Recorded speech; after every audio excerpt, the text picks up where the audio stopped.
Norėdami projekte sukurti užduotį, išskleiskite meniu ir spauskite sukurti užduotį. Įveskite pavadinimą ir išsaugokite. Užduotis vaikas sukurta.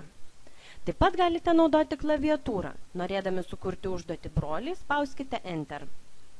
Norėdami sukurti užduotį vaiką, spauskite Insert.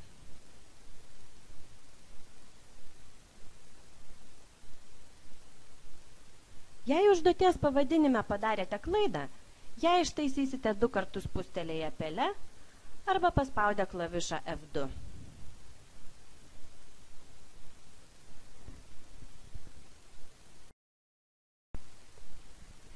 Jeigu, planuodami projekto užduotis, visas jas sukūrėte kaip paprastą sąrašą, derėtų jas sugrupuoti. Sukurkite ir išskirkite etapus. Mes siūlome naudoti numeraciją.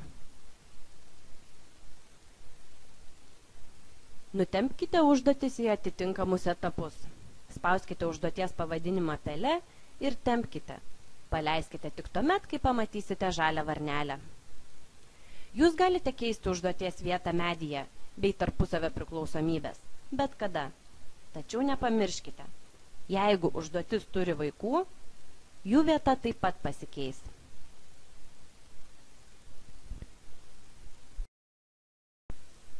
Norėdami redaguoti užduoties informaciją, spauskite pieštuko simbolį. Atsidarys užduoties redagavimo kortelė. Patikslinkite pavadinimą.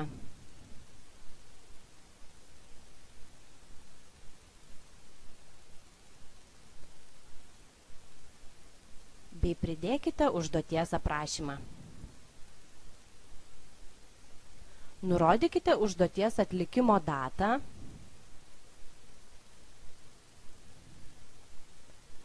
pradžios laiką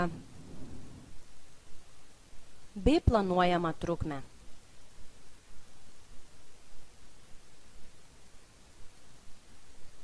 Pasirinkite užduoties tipą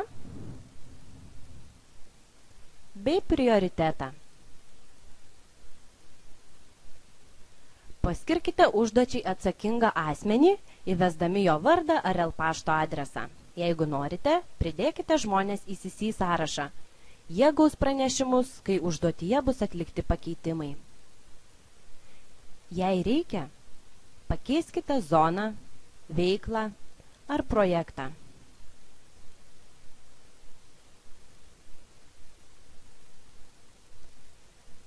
Prisekite papildomus dokumentus.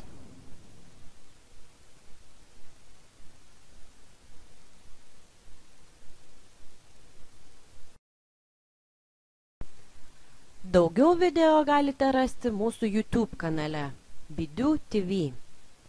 Jeigu neradote video, kurio ieškojote, susisiekite su mumis.